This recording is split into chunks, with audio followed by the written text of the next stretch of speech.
We call these meetings kinship because we cannot help but see that the closest mutualities, the deepest commonalities, are mutualities based on ideas and not based on biography or biology.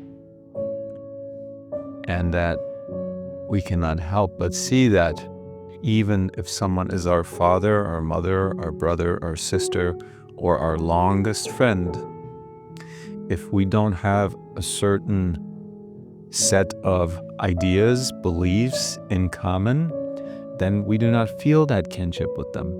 And sometimes we are even blaming ourselves, or we are ashamed of the fact that we are unable to feel this kinship with people who are our family, who are our longest friends, or that we share the same background with, however you want to define that. And we think that there's something wrong with us, but that is not necessarily so. Because just because we are biologically or biographically related does not mean that we're going to have the same ideas, the same beliefs in common.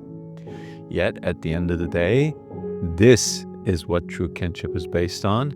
This is what everything, the most deepest commonalities, this is what they're grounded on. And vice versa, we can meet a complete stranger and just by a word or two realize that, this person too believes in truth. This person too believes in something greater than themselves and sees the invisible behind the visible. And there's something in common here. Even though we never met, I don't know them, they're not biologically or biographically related to me at all. And we find that even with our friends who wrote books, some of them thousands of years ago, with them we connect in this way as well. We feel like we're kin. It's like, wow, where has this person been? And even though we'll never meet them and they never knew we were to exist, of course, we call them friends. We feel that kinship with them. And so this is why these meetings are called kinship, because everyone here is only here because they feel that kinship, because they have that mutuality when it comes to certain ideas with all other people here. And when I say idea, I mean things such as truth, beauty, love, justice. And no one here is biologically or biographically related. As far as we know, no one is paid here to be here, certainly. Yet we're still here because we are assembling around a certain set of ideas. And so truly, everyone here is your kin. And we are many, many miles apart, many of us. But it all still works. It does not require any so-called personal details. That's exactly what they are. They're personal, meaning they are constricting, and they are not universal, and they are details. They are not that which everything is based on, which everything stands on. And so we don't need those personal details to have kinship. Not only do we not need it, in fact, in many ways, it is beneficial to not have personal details among kin. Because that's all of divisiveness lives in personal details.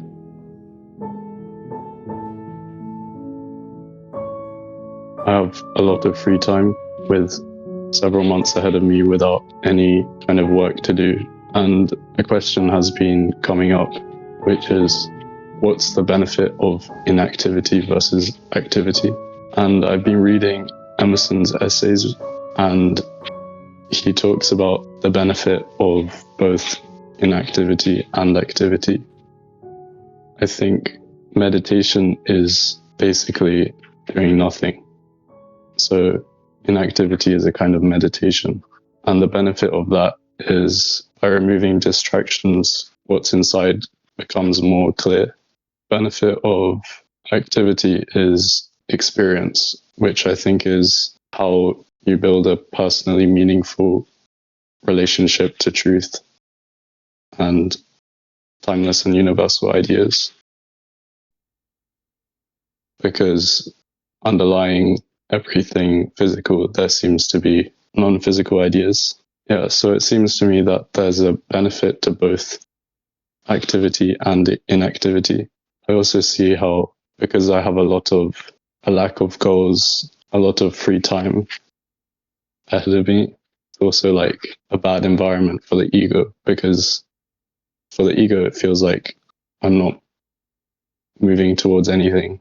So I think there's an opportunity there, but I'm wondering what your thoughts are on inactivity and activity. I think you bring up a very, very crucial, very, very important, very, very universal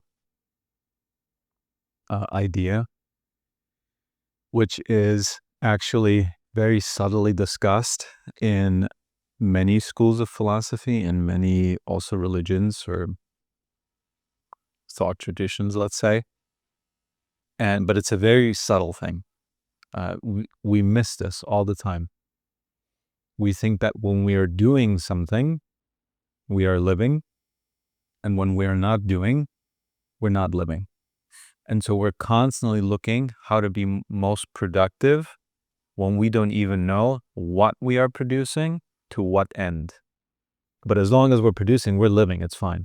At least then we're doing something. Isn't that what people say all the time? Well, at least that way I'm doing something. But is this life about, and I want to ask you this question, especially in this time of your contemplation, what you seem to be thinking about these days. If there even was a purpose, a reason that we are alive, let's say someone has created us and they expect something of us, even if that were the case, what do you think the purpose of life is? Is it doing or being? I think being comes naturally,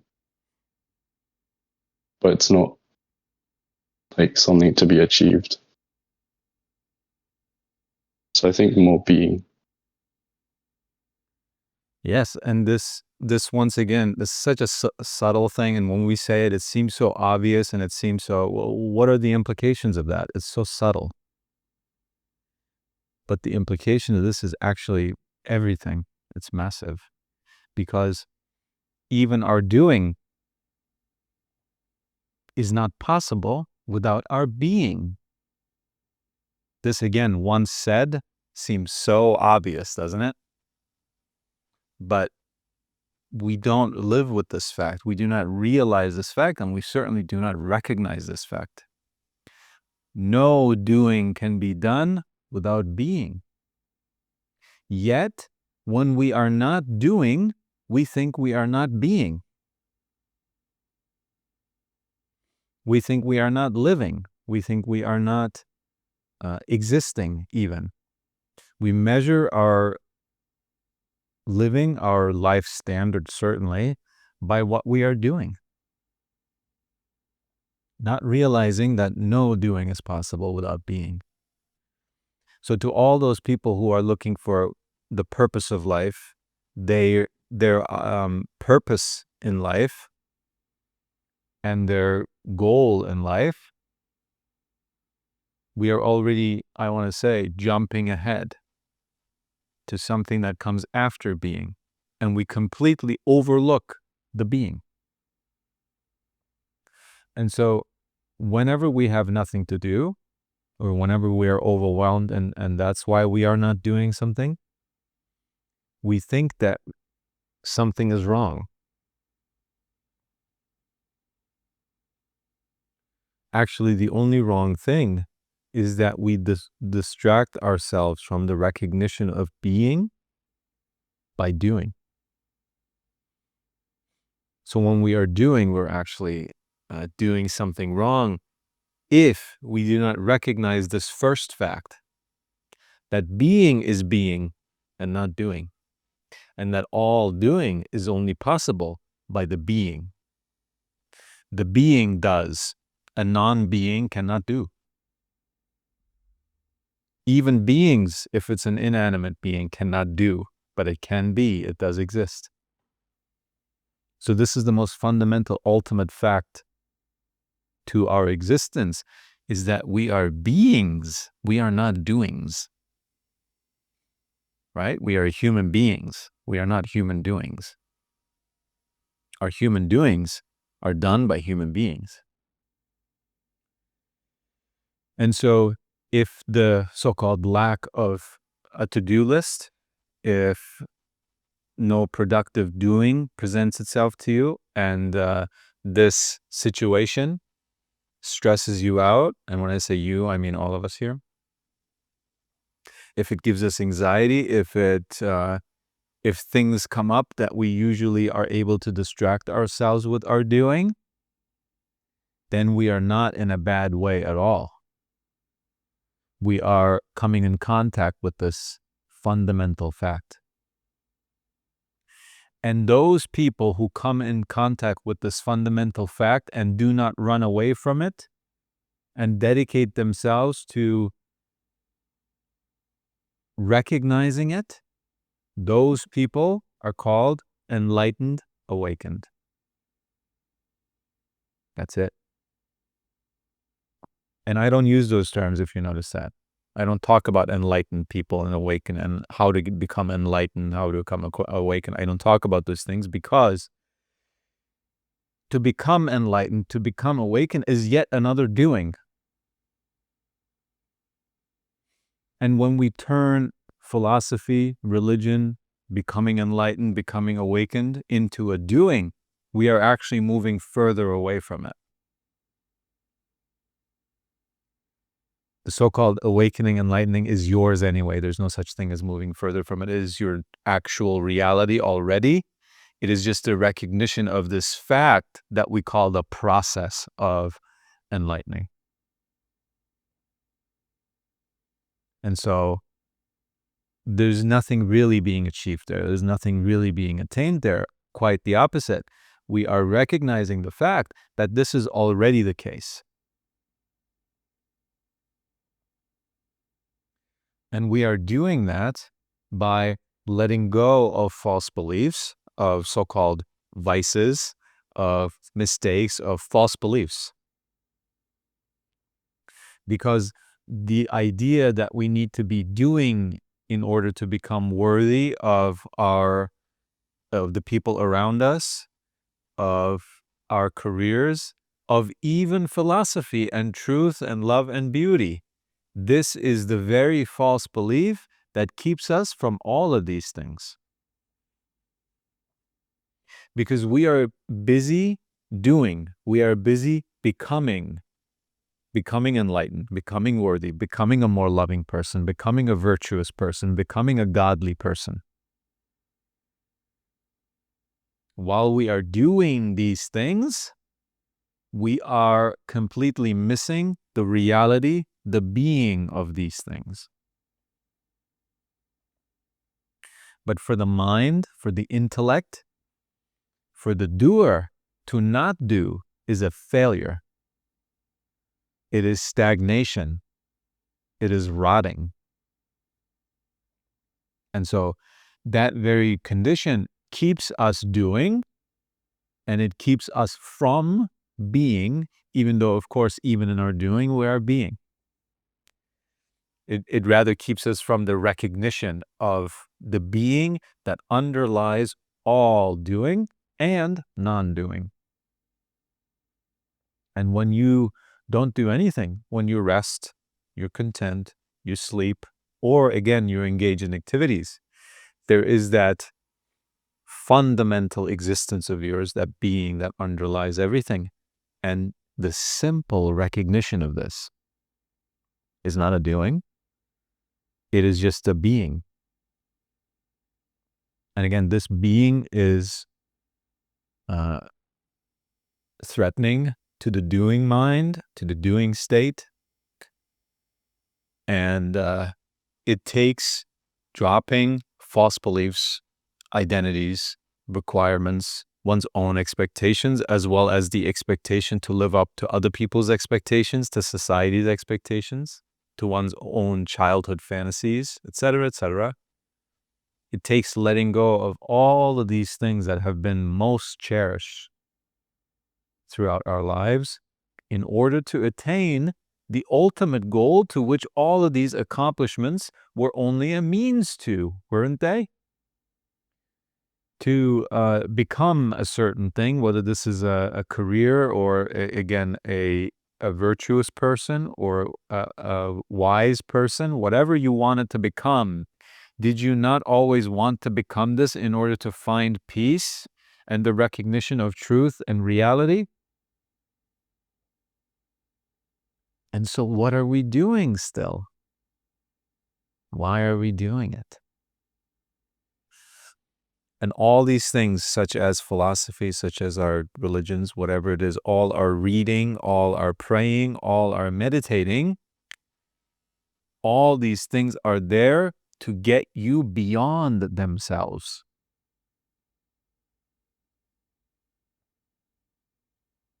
Please make sure that this is not too subtle to be missed. All practices, all doing, are only right and proper if they take us beyond themselves. In other words, if we are praying and we are saying that we will pray for the rest of our lives because praying is the proper practice, and as long as we are engaged in this practice, we are worthy, and if we slip up from this practice, we are unworthy. If we say this about meditation, if we say this about reading, if we say this about studying philosophy, if we say this about anything at all, that practice in and of itself becomes an obstacle to the very thing why we engaged in it in the first place. This is the most important thing. There is nothing wrong with praying. There's nothing wrong with studying philosophy. There's certainly nothing wrong with meditating. But if the practice becomes its own goal, then it is an obstacle, then it is a confinement, then it is the very thing that will keep you from the very thing why you started engaging with it in the first place. This recognition of the primacy of being over doing, and the true self, and the existence, the I am that underlies every single thing, not only in your activities, but in the entire world. Every single thing that happens or exists in the entire world, underneath it is an I am. I am. Every single flower with every single thing it ever does in its life, or appears to be doing, is the proof of its I amness, of its existence, of its being. And every single one of your activities or non-activities are also proof of your being. And in fact, we see that they cannot be done. They could not exist without that prior existence that is the foundation of every single thing. And so if you meditate to rest, if you pray to become worthy, if you study philosophy to unlock certain secrets of knowledge, you will never get beyond the practice, and you will always be a seeker. And there's, like I said, I want to say this again and again, there is nothing wrong with being a seeker. Seeking is what gets you there. But to identify as the seeker and to remain as the seeker, or to intend to remain as the seeker, is guarantee that the seeking will not end. And some people seek forever. Some people have been meditating for 40 years. Some people have been studying philosophy for 60 years. They have PhDs in it, and they've been teaching it for decades, and they're still seeking. But isn't philosophy to find and to be found? Isn't religion to find and to be found? Isn't every practice towards an end rather than a doing and a continuation of activity? And so this is what you're realizing now. You maybe asked a seemingly simple question or brought forward a seemingly simple insight that you are discovering. But the simpler and the subtler, the more foundational and amazing and important it is to the end of seeking. And so I believe this is what you are starting to see or have been seeing. And if you allow this vision to continue, once again, as you've correctly identified, this is not an activity, this is not a doing. Otherwise, this would just be yet another thing on our to-do list. Find out the secrets of the universe. Find out what the true self is. This is another to-do on the to-do list. No, this is something that just needs to be given space. As we talked about last week, our question of the fortnight last week was, what does it mean to empty yourself of yourself? It is exactly this. The activity can continue, but the intention of the activity that it is going to allow us to become something, make us worthy of something, or as long as we do it, we are living, we are alive, we are contributing, we are making something of ourselves. That is what is keeping us from this recognition that is available to us at any point, but we are not empty for it to fill us up. We are full already. We are closed off. We're saying, I'm good. I know. And so as long as we say that, how can we recognize something? We are closed. We are full. And so if we empty ourselves of ourselves, meaning of our so-called personality, of our so-called preferences and beliefs and ideas that we have not questioned in many, many years or examined,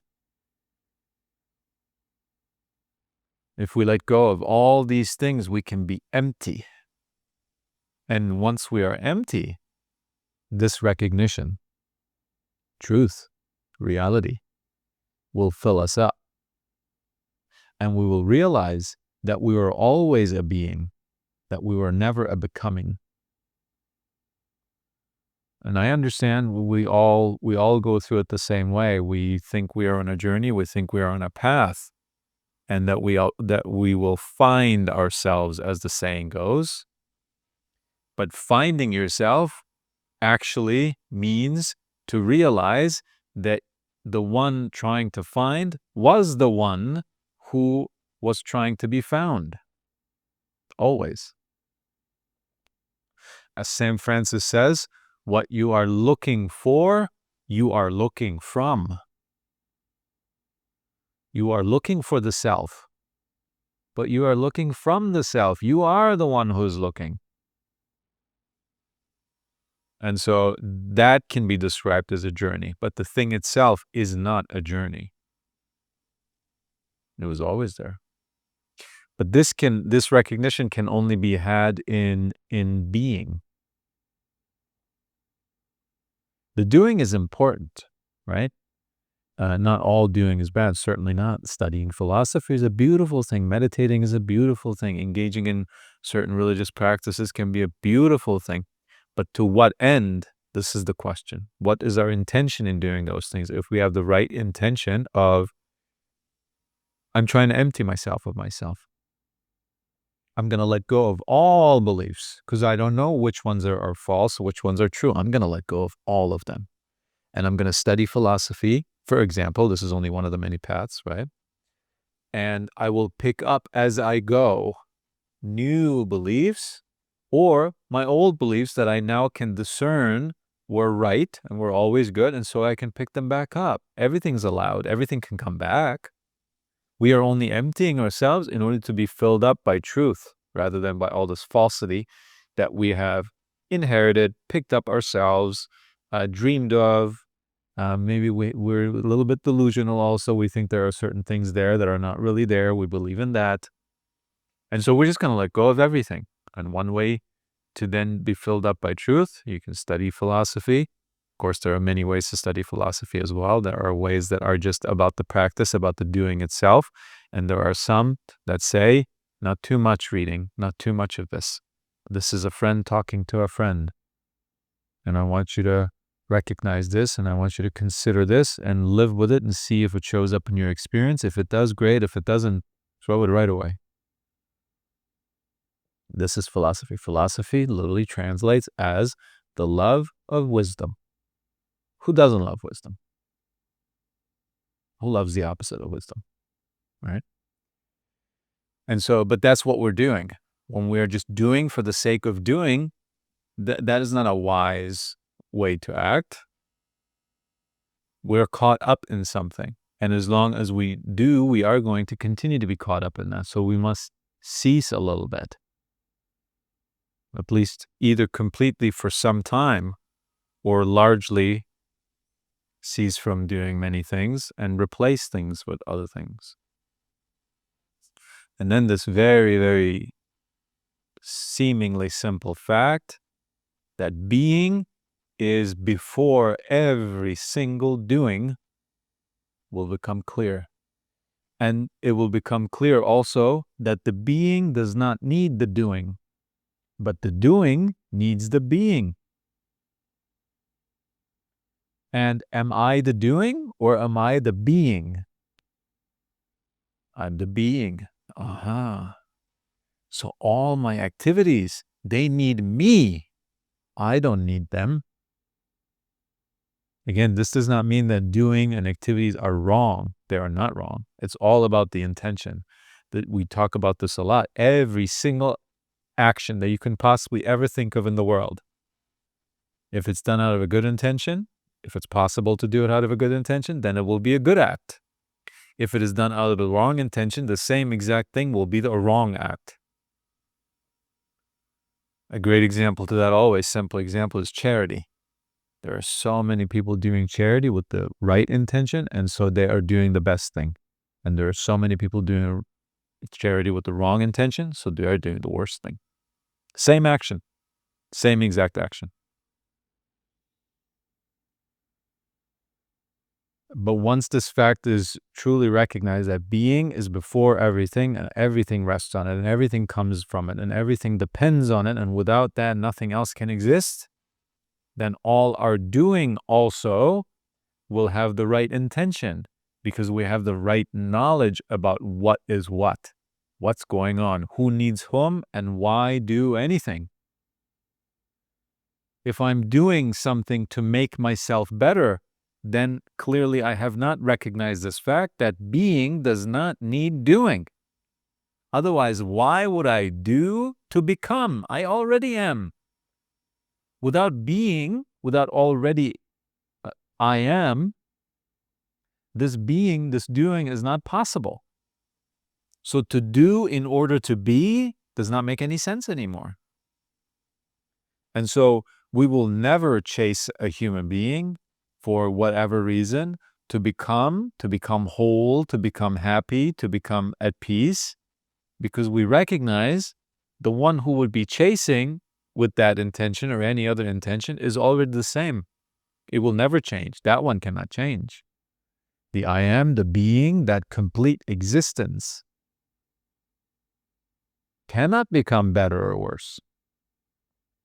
So why would I chase anyone or anything for any reason that has anything to do with becoming, with making myself something, with becoming worthier, with becoming more valuable, with becoming? Why? And so all our activities just fall into place. Everything is considered in this way. And then we say, is this the right doing? Yeah, nothing wrong with that. I have 10 things. There are other people who have 0 of this. I will give them 1 or 2 of mine. Why not? Excellent. But is this doing wrong? I'm doing that to get that. And when I get that, I will finally be ... This is the wrongdoing. So I believe this is the realization that you are having. And if you just let this expand, again, this is not a doing, this is just an allowing, a recognition. If you allow this to expand, if you give it some time, if you cease from certain things that are distractions to this, that are in fact against this recognition, not conducive to it, then it is inevitable for this recognition, this vision to fully take place and to become extremely obvious to you. And after all, this is the recognition that all studying and praying and activity was supposed to lead us to.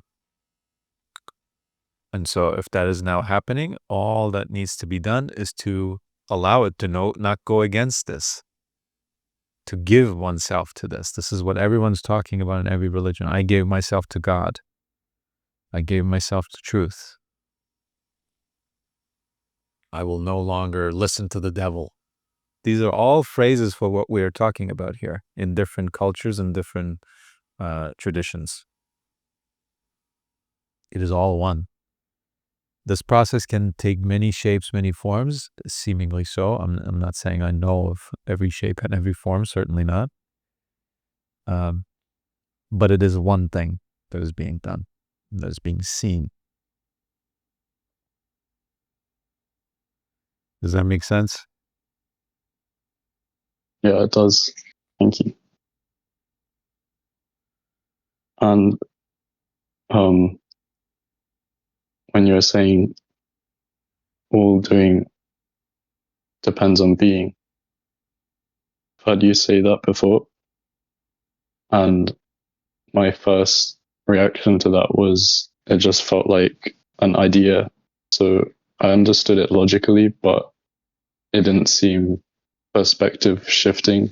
But I think this is where I need to put my attention, because the compulsion to do comes from a feeling that without doing, you feel like you don't have an effect on the world. And so the identities can't survive. And it's this desire for existence which underlies the compulsion to do. That's a beautiful way of saying it. There's a desire for existence that underlies all doing. And isn't that the funniest thing we could possibly say now, recognizing the truth? That one cannot have a desire for being, because there can be no desire without being. And if we already are, if we already exist, what are we desiring and what are we looking to do in order to fulfill that desire?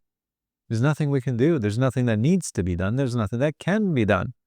This is a beautiful thing. Everything you are looking for is already given to you. You've been born with it. And in fact, what you are existed even before you were born. Because when you were born, you were not invented. That's already all set up, right? And I'm speaking scientifically here. It's just a continuing process. Nothing started with you. Nothing is going to end with you. And again, to come into being, that is birth. And we already are. So what are we trying to become? Again, and then we speak logistically, right? Logistically, of course, we can become things. But what can we become? Can we become being? Can we become the self? No. It is the one who is already I am, that is trying to become something. And so you can become an architect. You can become a mother, a father. You can become a friend. You can become someone who makes X amount of money. You can become a citizen of some country. But all these are activities, doings that come after being. And the most precious thing is being, not any of these other things. What would you rather have, your citizenship or your being? $1 billion that you've made, or your being that you made it with?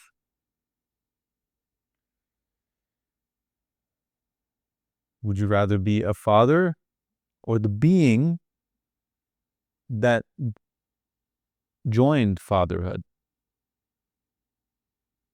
It is not even a choice. It is not possible to be a father without being. It is not possible to be an architect without already being, right? This is such a subtle thing. But if we make this thing obvious, it is the end of all seeking. It is the end of all becoming. But I'm not saying it is the end of all activity. No, like I said, the activity can go on. Nothing is being sacrificed. Nothing is being killed. There are no enemies. There is no problem. You can be and do the same things that you've been doing before, if it still makes sense to you. If it doesn't, then you'll just naturally let it go. There's no fight there. There's no battle there. There's no sacrifice there. There's no loss there, certainly. Maybe your life won't change at all in terms of what you do, but why you do them will definitely change, for sure. Many of them. And this is the one recognition we can have to gain freedom by realizing we always had freedom, by achieving peace by realizing that we always had peace, by finally becoming the one we wanted to become by realizing we were already that. This is the recognition that needs to be had.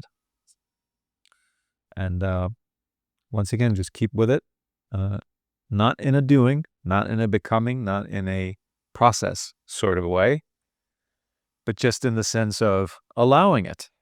I will not go out of my way and actively distract myself from this one recognition, because the ego likes that. The ego wants to do. The ego cannot be. You are the being, and the ego is not you, so it is not the being. It is the doing, because you are not the doing. Doing is something external to us, right? We do. And then when we don't do, we feel a certain way. When we do, we feel a certain way. But can we ever feel what it is like to not be? Because we're always being. We can never know what it is like to not be. What we do know what it is like to do or to not to do.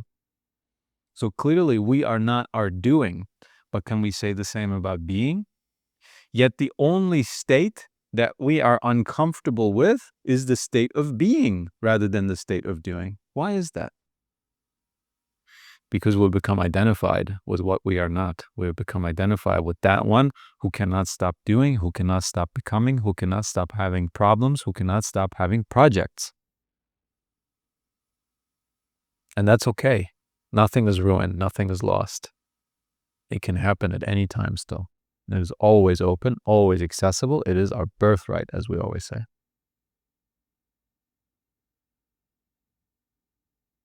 So thank you for bringing that here. Thank you. Was there anything else you wanted to share or ask?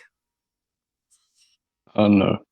Okay, perfect. Well, like I said, I'm very glad that you brought that here. I'm going to move you to the audience, but I want to say, great gratitude to this, because if this is not starting to be seen, starting to be recognized, there's nothing to talk about, right? Because to go to someone and to say these things without someone who is still very much caught up in doing and identifies with doing and the thoughts and ideas and their activities, to that one, this is not something that can be said. To that one, this is not something that can be recognized just yet. And so I'll tell it, say it openly and clearly every time. This is all that we are doing here, this recognition. There's nothing else. There's nothing else to ever do in life in terms of finding yourself and your highest goals, peace, happiness, all this. It's just this. There's nothing other than this. This is why we say truth is simple. Truth is simple because it's for everyone. And truth already is everyone. And so how could truth be something that we don't understand, that we have to pay for, that we have to become worthy of somehow? It doesn't make any sense. And so that being said, I will invite our next speaker here. I just wanted to speak on the previous topic a little bit, if that's okay. Yeah. And for those who don't, I'm from Australia, down under. But yeah, I'm on the, personally for me, I've had this reality of living with, I'm telling a whole stage, cool. multiple personality disorder, which is not a big deal, guys. Everyone has their own thing. But for the past 3 years, I've been forced to live a reality where I've had to rely on the government for financial aid, and I was simply being, and I had to make peace within myself. And a quote comes to mind. In the midst of winter, I finally learned the lay within me an invincible summer, and that's what I learned during that time, over the 3-4 years where I've had to be and been forced to do that because of my disability. And yeah, so I think it's totally okay because I found there's so much value in friendship, kinship. There's so much value in just cultivating who you are as a person. You don't need to be contributing to the world to be of value. And I really wanted to say that before I speak on the topic at hand. So, should we pity? Sorry, guys. Should we pity people who are ignorant? Oh yeah, so That's the question. the question of the fortnight this week and next week, yeah, is do you still pity the ignorant? Do you still pity Yes. the ignorant? And I think I have a unique perspective based on my lived experience. And I don't know if it's unique, but I mean, it's my perspective, I suppose.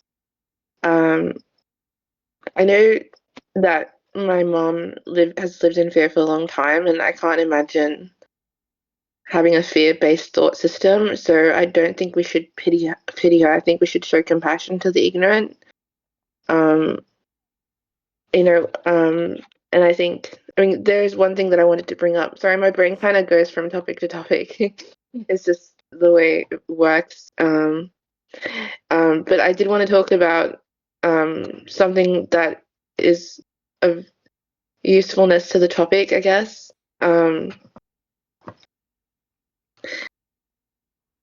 Oh, okay. I can't quite access the thoughts right now. Sorry, guys. I'm getting a bit nervous talking on stage.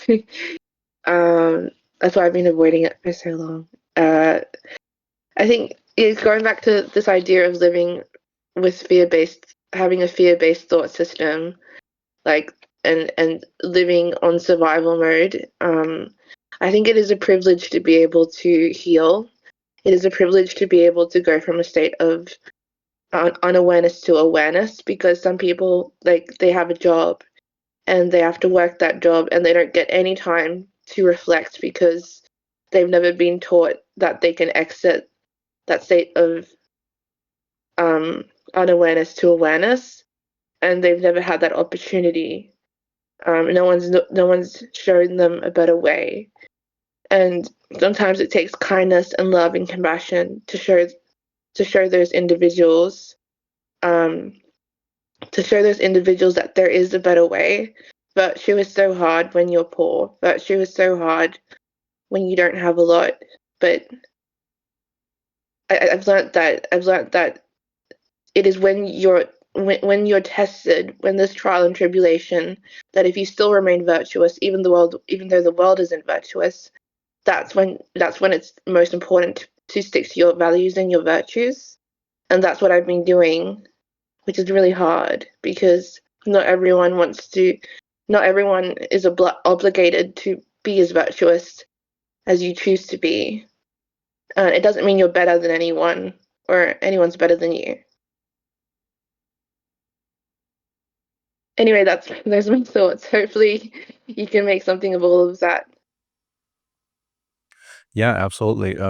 We talk about it here a lot, not a lot, but we have talked about that being angry with the ignorant is actually our first reaction, right? If there would be such a thing as stages to wisdom when it comes to ignorance, it is that the people who have the least understanding of ignorance become angry at ignorance. how can they not know this? They're supposed to know this. They're supposed to do this. And we actually believe that ignorance doesn't exist. We say they know exactly what they're doing, but they choose to do the wrong thing anyway. And I always have to point out to people, that is their ignorance. Yes, they might know that they are cutting in line in front of you. Yes, they might know that they're doing that. Of course, they know that. They're not sleepwalking. But their ignorance is thinking that they somehow have the right to do it, or they've been disadvantaged in some other way. Someone cut in line before them on some other day, or even in the same line. And so now they get to do it. They say, this is fair. This is just. Something has been taken away from me. I'll take it from someone else and thereby restore order, restore balance. All we see is the person cutting in line. We do not see this thinking that is going on behind it.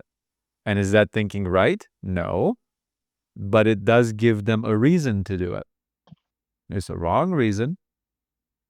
It's ignorant. But that's why they're doing it. That's how they justify it. Even though it is not justifiable, that is how they justify it. And so that is their ignorance. So when people say, but clearly they're aware that they are cutting in line right now. They've been told, I've told them, they say, I don't care, I'm going to do it anyway. So how can you say that these people are ignorant? This is how. And when we realize that, we come to the next stage, which does not exist. There's no such thing as stages, but just for communication purposes, if we want to separate it that way, we can say that stage 2 is realizing this and thereby letting go of the anger, because we see, okay, in their mind, this makes sense.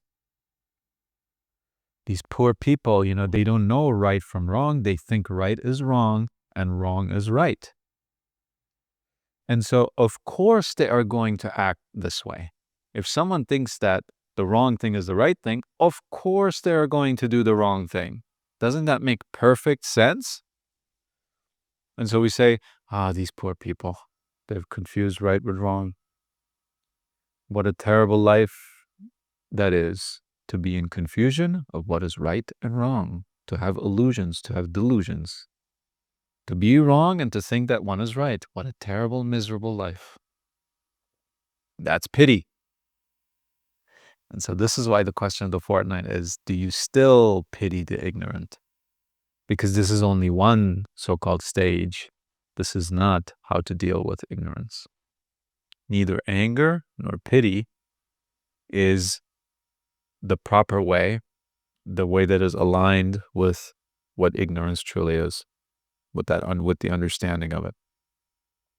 So if we are still pitying them, we are doing much better than anger.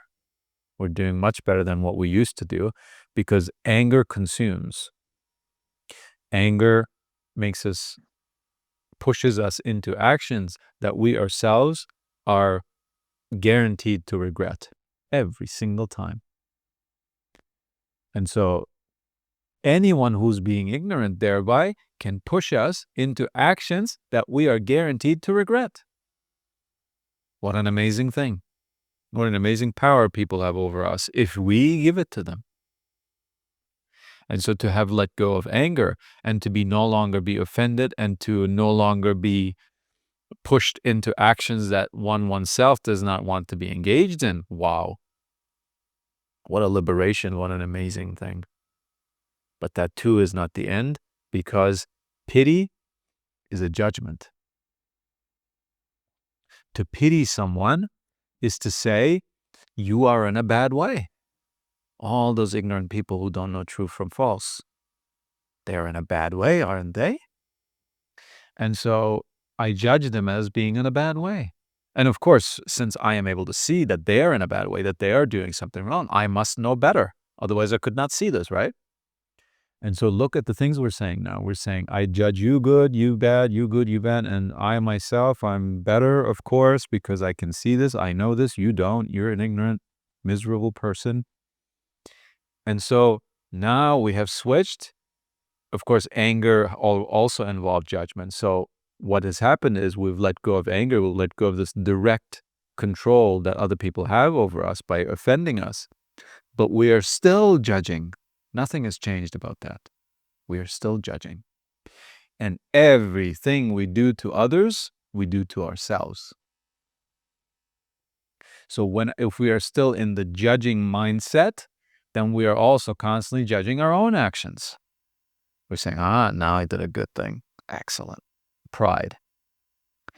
Or, I slipped up. Again, I slipped up. I'm so bad at this. I'm so stupid. I'm just like them. When will I ever stop this? I might as well give up. I mean, this just keeps happening and happening and happening. I keep falling into the vices. And I am still not as virtuous as I want to be, as I know I should be. This is a judging mindset. This is a judging mindset. The one who truly understands ignorance, what it is and what it is not, knows that ignorance even is not something that can touch the self. This I am, this existence. The one that judges ignorance from non-ignorance, from true from false, the one who can see this, the one who can observe this, that is the true self. We all make mistakes. The mistakes are never going to stop. Can we acknowledge this, or are we too afraid of this? The mistakes are never going to stop. Never. Socrates made mistakes. Jesus made mistakes. The Buddha made mistakes. The mistakes are not going to stop. And so if we keep judging, if we keep this judgmental mindset, when are we ever going to be at peace with ourselves? When are we ever going to be at peace, period? When are we ever not going to judge others and ourselves? When? Either the judging has to stop or the making of mistakes has to stop so that we can always judge ourselves good. But who here can guarantee that they will not make a mistake today? Today. Let alone tomorrow, let alone next week, let alone in 40 years.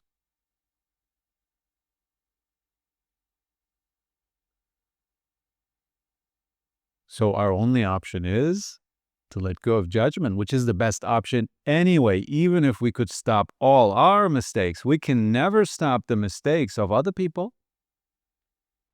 There's certain people we hate. There's certain people we love. Our loved ones are going to keep making mistakes. And then we're going to put ourselves in this conflicted situation, paradoxical situation, time and time again, where we say we love this person, but we keep judging them as incompetent. We keep judging them as stupid because they did an incompetent thing, because they did a stupid thing. We are going to keep judging them. And when they do a right thing, we're going to say, good job. I deem you good.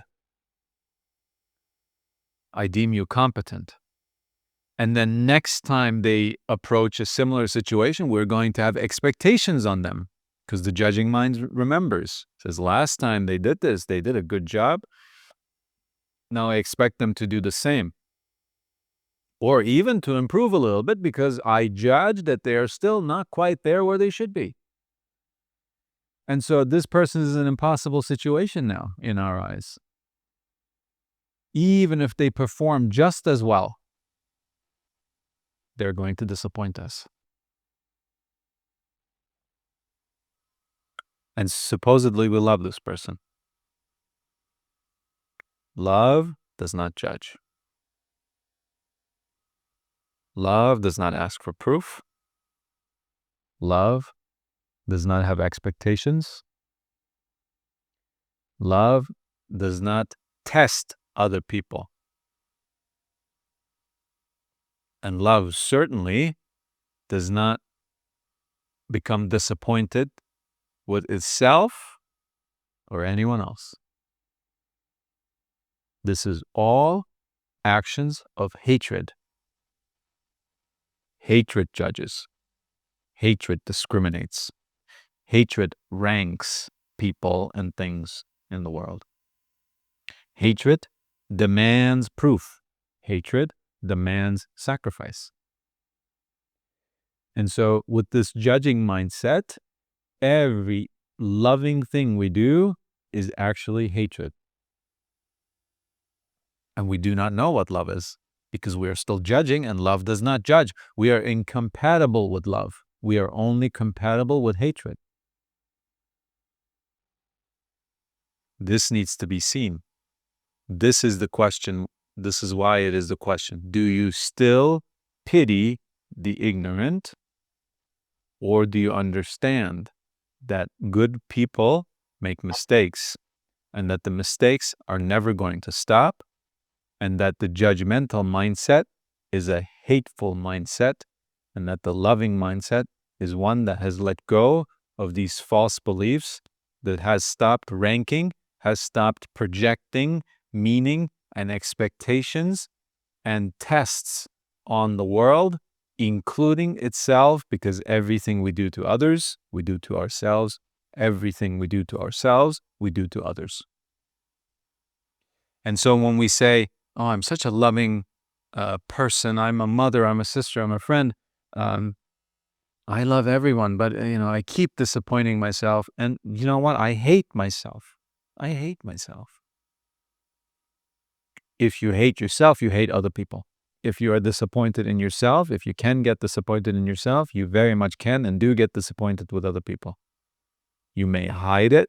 You may never tell them. You may never show them. And you may even suppress the realization of this in yourself. You may distract yourself from this with all kinds of things, either the company of other people or substances or activities. There are many ways to distract oneself. But it is impossible for someone who has self-hatred to not hate others. It is impossible for someone who is still battling themselves to not be battling others. And it is impossible for someone who is trying to live up to their own expectations that they have not also set up and are continually setting up expectations for others. And every time those expectations are met, it is a thrill to us. It is pride, which in itself is destruction. And if they don't meet these expectations, or if we don't, then we are disappointed. We are once again fallen. We have once again slipped up. We have once again ruined something. We have once again wasted something. This day is gone.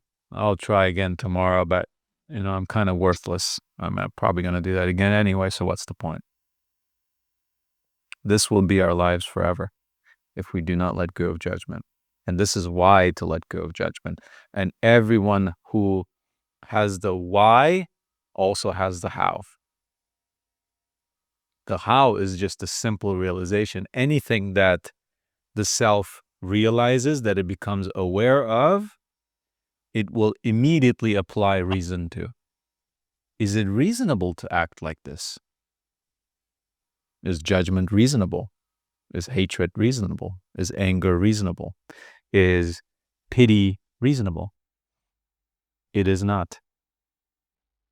Now try to see that something is unreasonable and still try to hold on to it.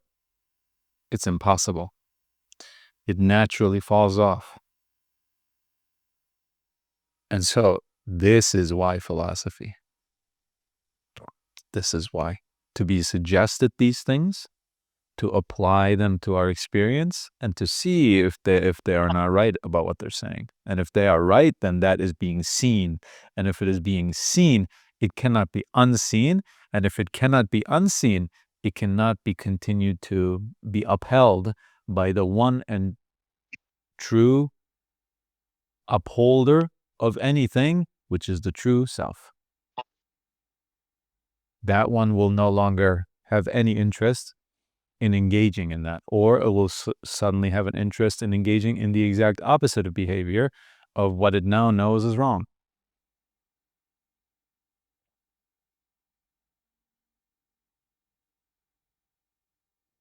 So this is something to think about. This is what I wanted to suggest with this question, and thank you for answering the question.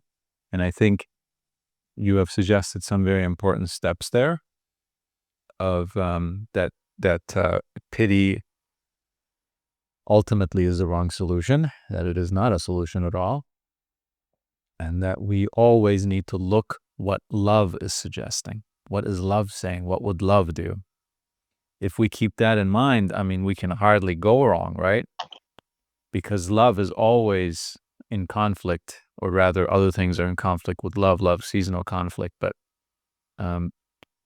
it does not at all act in the way that hatred acts, or judgment. And so if we ask ourselves, what is the loving thing to do here truly, then we will know. So I appreciate that answer, and I appreciate even more that you are thinking about these things, that you have, as we were talking about before, emptied yourself of yourself at least enough to let these things come in. And I think you are seeing the benefit of doing exactly that. Every little thing you let go of and replace with truth, it has infinite, and as we say, life-changing effects. Immediately in your experience, it shows up. And so I appreciate that. Thank you for bringing that here. And thank you also, by the way, for not listening to fear and not listening Yeah. to all these ego, essentially, right? Wrong, false beliefs, identities that tell you so many things, give you so many reasons to not do something. But you said, I'm not going to listen to you. In fact, now that you said it, I'm going to go do the exact opposite. You told me not to come here and speak. I'm going to come here and speak and see what happens. And what has happened? Hasn't it happened that vision has expanded? Hasn't it happened that not only fear about this, but fear generally as a potential force in your life has ever so slightly, at the very least, decreased? And that it can never come back, actually. This is what's happening here. This is what you are seeing, I think. And that's exactly how we need to operate against fear. Fear is not going to go away on its own. And again, even fear is something that we can be thankful for. Because without fear, we do not know what are the false beliefs, what are the mental constructs that are keeping me from the true recognition of what is ignorance, what is love, what is hate, and what is love, what is understanding, what is awareness, what is unawareness.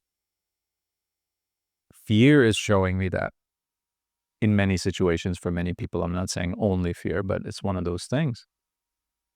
And by dealing with it, by not listening to it, by doing the opposite, you are seeing something very, very important. And again, I appreciate you living in this way. It is an important thing to add to the world by becoming more aware yourself, by adding awareness to your life. You are adding awareness to the world indirectly. And this is not a reason to do it for yourself. This is just a side effect of what happens when we become more aware. The world becomes more aware. So thank you for coming here. Thank you for being a part of this. Thank you. I think. Sorry, can I respond? Or are you still going? No, you go ahead. I think before I was rushing my words because this is something I just realized when we were talking earlier. It's because sometimes I feel like my words don't have value. And I think that's why, for a long time, I thought I had to speak at such a rapid pace. And I think I'd like to change that. I think you've inspired me to do that.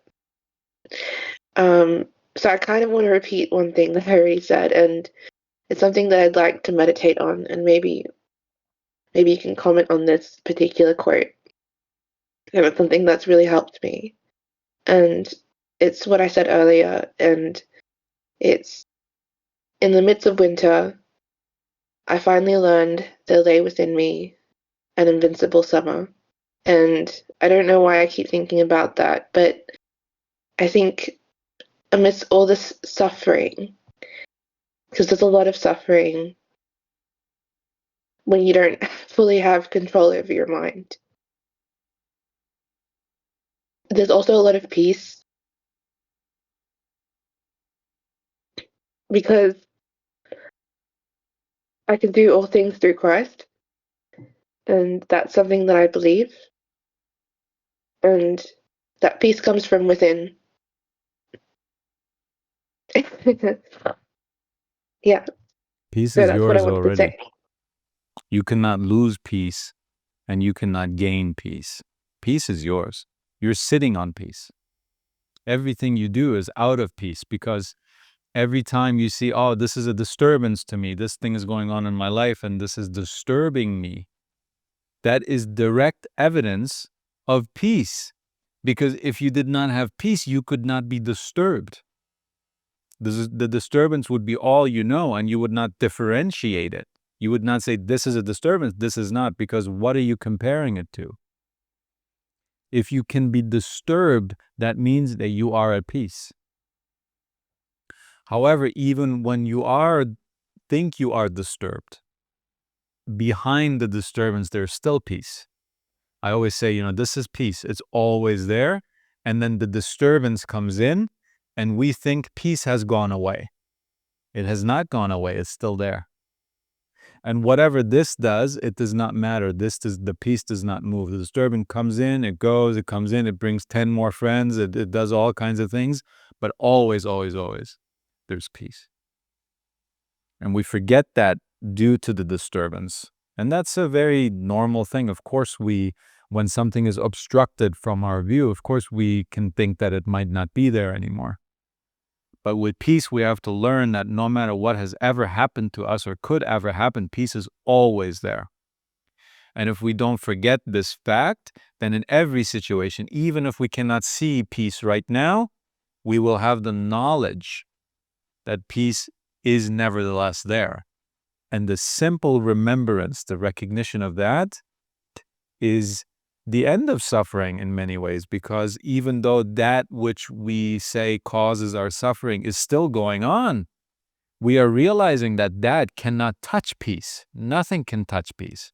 It can stand in front of it just like someone can stand in front of the sun, but nothing happens to the sun itself just because someone stands in front of it. Impossible.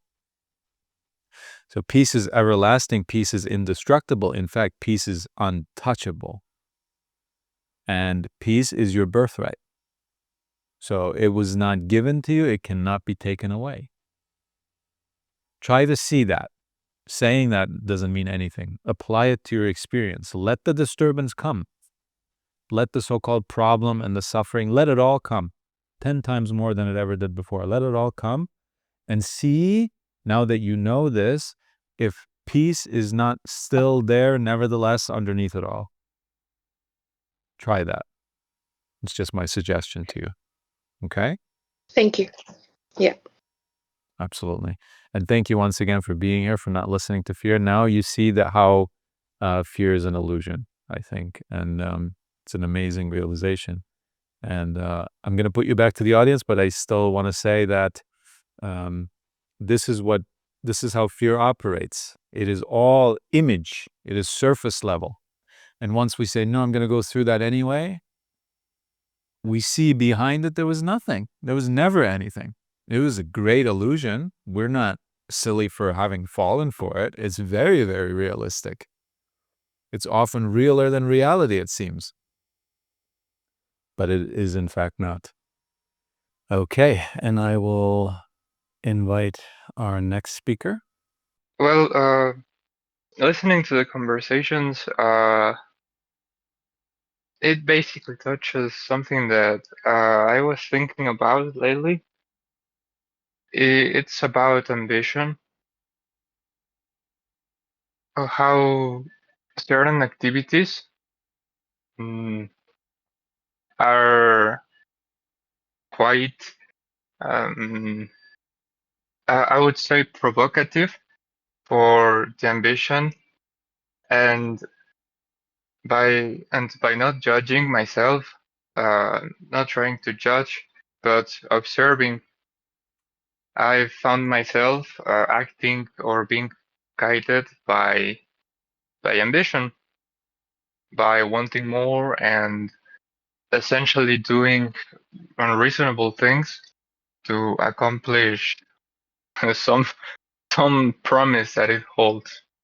Essentially, uh, I observed ambition some days ago, and and of course the things that result from the acts based on that were not something that I think were appropriate, and also were certain in certain words damaging. So at first glance, I felt bad for doing that, and I felt guilty for doing that, for giving into that thing, and not looking at it with a reasonable point of view.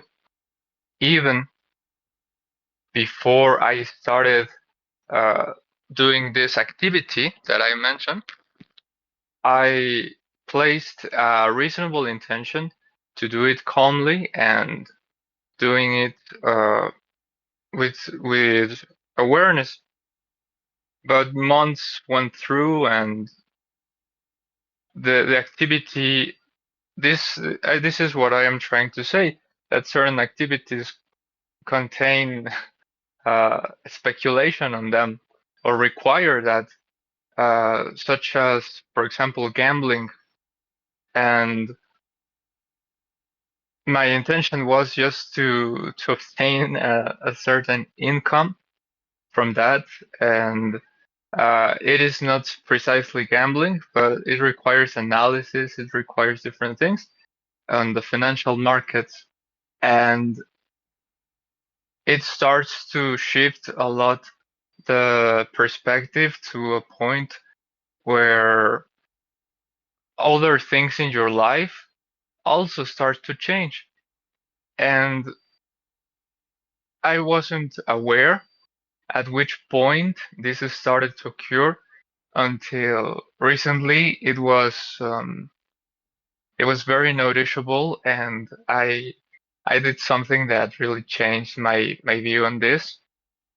I don't have interest in going back to do those things, and still, sometimes if you are sure of what you're doing, if you're aware of what you're doing, of your intention, maybe sometimes we don't have the full information of doing that, and I am trying to find an answer about if certain things are simply not possible to be done, and certain things are not needed to be done.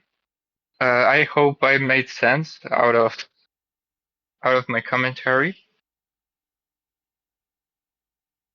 So is your question that you are, since you are trying to live a more aware life, that you are seeing that some things just cannot be done with awareness, that some things require imagination, speculation, all those kind of things that you don't want to engage in anymore? Is that the question? Yes, yes.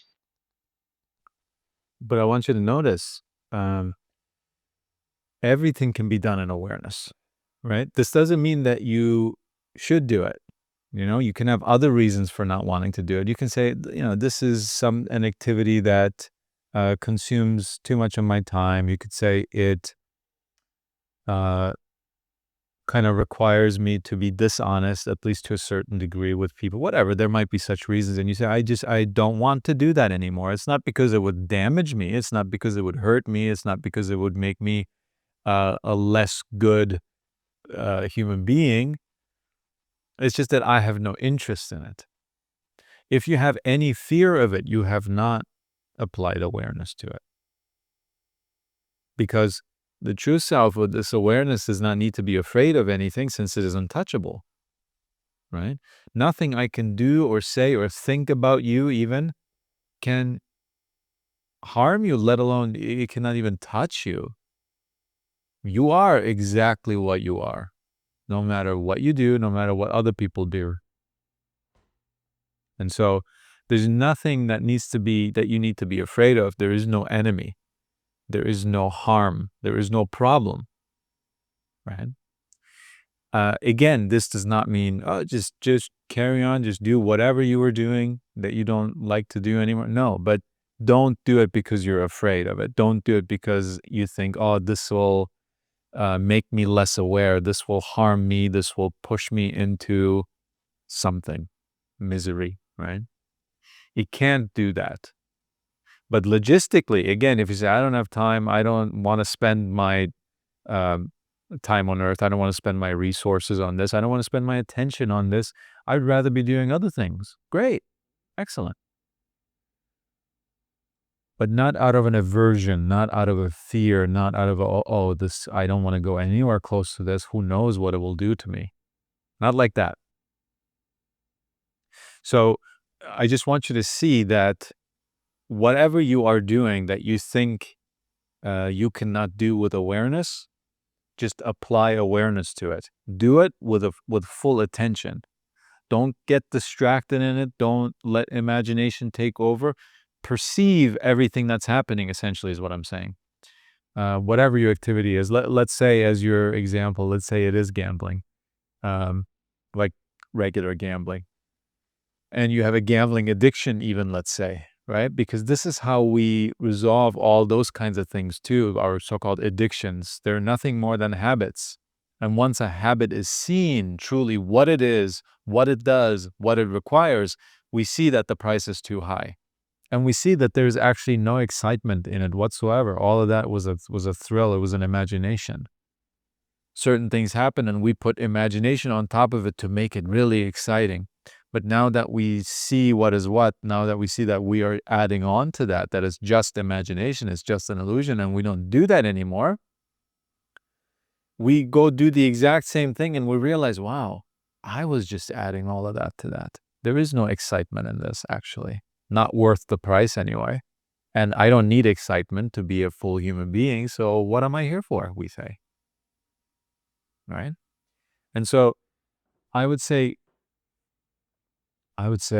especially if fear tells you that you should not engage in this behavior anymore, I would say go do it anyway with awareness. And if you don't have to do it, don't do it. I'm just saying this, if this is something that needs to occur in your life, at least to some certain degree, don't be afraid of it.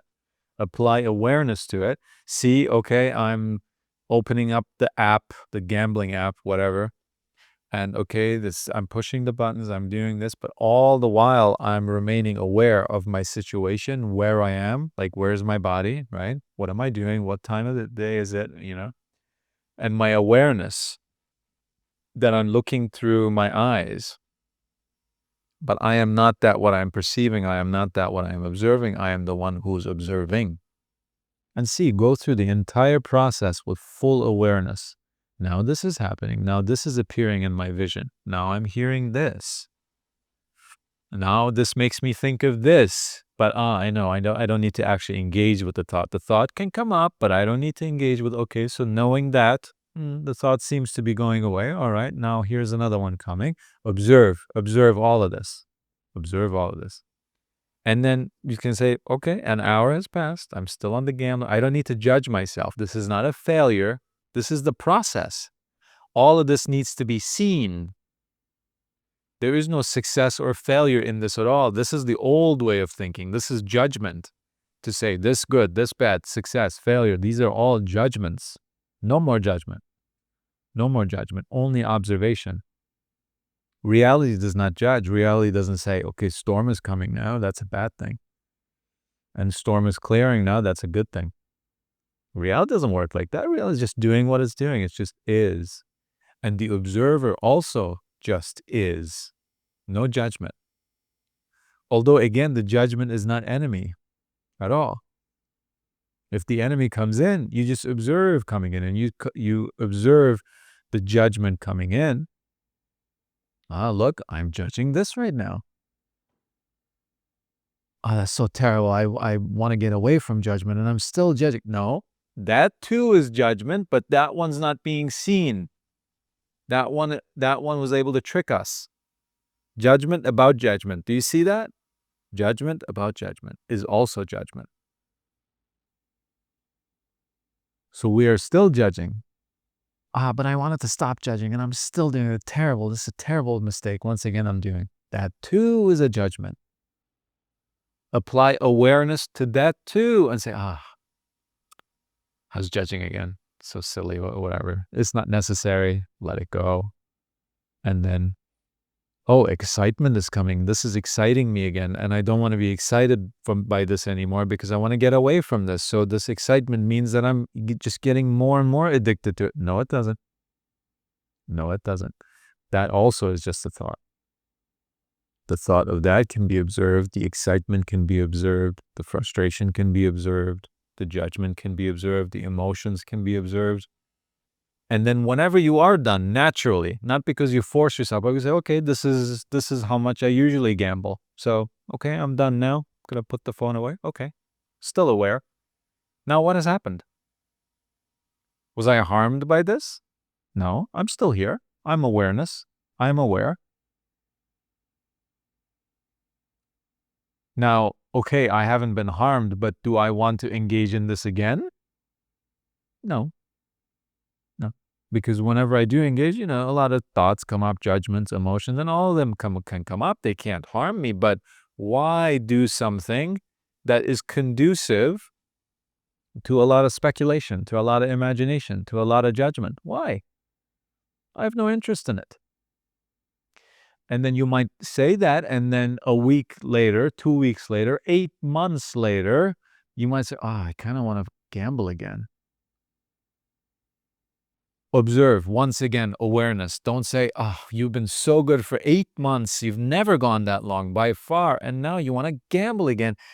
We're falling back. We're slipping up. This is terrible. This is going to end in disaster. Do you remember last time you got into gambling really intensively? It was terrible. This is all thought. This is all judgment. This is all identification with that thought. Thinking that this thought is me. It is not. It's yet another thought that I'm not in control of. It just came in and I'm observing it. And I don't need to communicate with it. I don't need to say, yeah, you're so right. That was so terrible. But now it's happening again. What am I supposed to do? And then fear comes in and you say, come on, fear. Yeah, we were just talking about how terrible this is. What do you think about this? Oh, yeah, this is the worst thing that can ever happen to us. And it's happening now. And you're all identifying, you're having a conversation with fear, with thoughts, with emotions. None of it is necessary. So observe that too. Look, this coming up again is not a problem. It's just an activity. Fear is coming in. That's just an emotion. I'm observing it. These thoughts, all that is observed. So do I still have the desire? Okay, yeah, that too is observed. The desire as well is observed. I'm not the desire. So let me go on this thing again. And apply awareness, though, very important, right? Of course, observe everything. Don't go unconscious. Don't go unaware. Don't get lost in it. But observe, observe, observe. And then again, you say, wow, this was even less interesting to me now. And I was only in it 20 minutes this time. It was even less interesting than the last time, 8 months ago. Say, wow. Well, that was good to see that. I guess I needed to see it. This is another thing that's being observed. I guess I needed to see it. I guess it wasn't quite obvious enough. Now, that was not a failure. It's again just the process. It's life pointing out to you that this wasn't obvious enough to you. So let's make it more obvious, is what life is saying. And you're saying, thank you. Thank you. Clearly, it wasn't obvious enough to me. Now I feel like it's obvious, but I'm just going to wait and see. Maybe I'll desire it again. But if I do, I'm just going to apply awareness to it again. I know it's not a problem. And so it's just about a loss of interest. It is not about staying away from it and having an aversion to it or being afraid of it. It's not about that, because that is still the judging mind. That is still identifying with something that you are not, with identifying with someone that gambling can harm. Gambling cannot harm you. It's It's also not a good activity, of course, but we naturally don't have any interest in those activities. It is our mental constructs, our beliefs, and of course, to a large part, habit too, at some point, that keeps making us come back to it. But it is not in itself a harmful thing. Because someone who doesn't have a gambling addiction can gamble all they want, or someone who doesn't have an alcohol addiction, they can still drink. Why are they not slipping up after one drink and getting into full-blown alcoholism? Because they were never there before. And so it's not really the thing itself. Of course, I realize we're talking about substances. These are physical things, and habits are also physical things. That's logistical, as we always talk about. But I'm saying in the non-logistical, the self, the true self, is not harmed by this. Of course, the body is harmed by this. Your finances are harmed by that, certainly. Your health is harmed by that. And so that's why reason will tell you, this is not for us. We don't have any interest in this. Why are we harming our body? Why are we harming our time, our resources? Why? Why? Give me one good reason, reason will say, right? What's the reason of this? Show me the logic. And the gambling, the substances, the distractions, the thrills will not be able to give a reason. They will not be able to make sense. And so, once again, we will lose interest. Not afraid, not running away. Lose interest. Does that make some sense?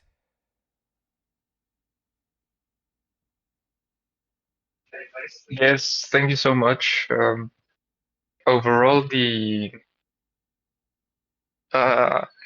vision is very clear. It's very simple, and I don't want to go like with the personal things about these logistical things. But still, maybe someone might be interested in doing this. And what I am talking about is trading and doing market speculation, knowing where the stock market will go. So you sort of speculate where it will go. You add money. You analyze, of course, where it's going. You do this strategy, and of course, you lose or win some money. The thing is that there is a lot of emotions involved at certain points, and even when you are looking at it with awareness, it will pop up all of those things. And I think I'm starting to lose interest in that, because it's not just about obtaining an income, and it's to obtain a thrill. And this sort of obtaining has been, well, detrimental for the body and, of course, for the financial things, as you have said. But still, I think I will go with it and see more about it, understand it more, and let it be. See But the thrill. thanks See the for thrill, because the more you see it, the more you are not only seeing this thrill, but the nature of all thrills, right? And the more you see it, you will see that thrills, while they cannot harm you, you just have no interest in them because you don't need it. Reality is full and beautiful and exciting even on its own. I don't need to add anything. I don't need to enhance, right? And I don't need to chase anything. This is the most important thing. In reality, things just come. It's always the present moment. It's always here. It is never coming or in the past, and we say, oh, I wish it would happen again. This is thrill seeking. Because in reality, in the present moment, there's nothing to be sought. It is already here. That is why it is present. And so when we say, oh, I'm going to chase something, chase a thrill in the future or chase a thrill in the past, I want to make it happen again. This is thrill seeking. And so experience that too when you're in the present moment and you're not trading yet. And you say, oh, when I trade, this could happen and that could happen. Wouldn't that be amazing? Wouldn't that be a lot of money? Expectations coming in. Observe that. And then say, okay, let's see this whole process, right? Here's the anticipation. Here's the trying. Here's the failing. Here's the succeeding. Here's the thrill. I attained the thrill. How long does the thrill last before I desire it again? How long does it last? And is that worth all of this? This is exactly what I'm saying. This is what needs to be observed. And if you really truly do observe that and you say, no, this is worth my time, well, then there's nothing wrong. But you say, no, this is not worth my time. It comes at a great cost. And what am I even getting for it? Just a cheap thrill that lasts for just a little bit. And so I'm not interested. It can't harm me. It can't make me better. I'm just not interested. Or I am interested. Logistically, it makes sense. I enjoy spending my time like this, not because it's thrilling, just because it's the right thing to do and it's natural to me and it's effortless to me. It's beautiful to me. And so then you do it, you see? So there's nothing we can say that, oh, day trading is wrong. We should all abstain from it. We cannot say that. We can also not say we should all be doing it. It all depends on our personality, what we like to spend time on, what seems effortless to us, what is beautiful to us, what makes sense to us. And that can be different for everyone. But you're absolutely right in saying that if it is a thrill to us, then it is wrong. For us, someone else can do that and maybe not get a thrill at all from it and just do it for the thing itself. Beautiful. Great. Anything and everything can be a thrill. And anything and everything can be done without getting a thrill from it somehow. Right? It all depends on the situation and what it is and the person and most importantly, the intention. So thank you very much for pointing that out to us. And thank you once again. This is you are a living example of seeing a thrill. And things are developing, but maybe in the future, if you care to do so, you will let us know how this went or how it's going. And we might all collectively learn from that as well. So thank you very much. This is very valuable. Thank you.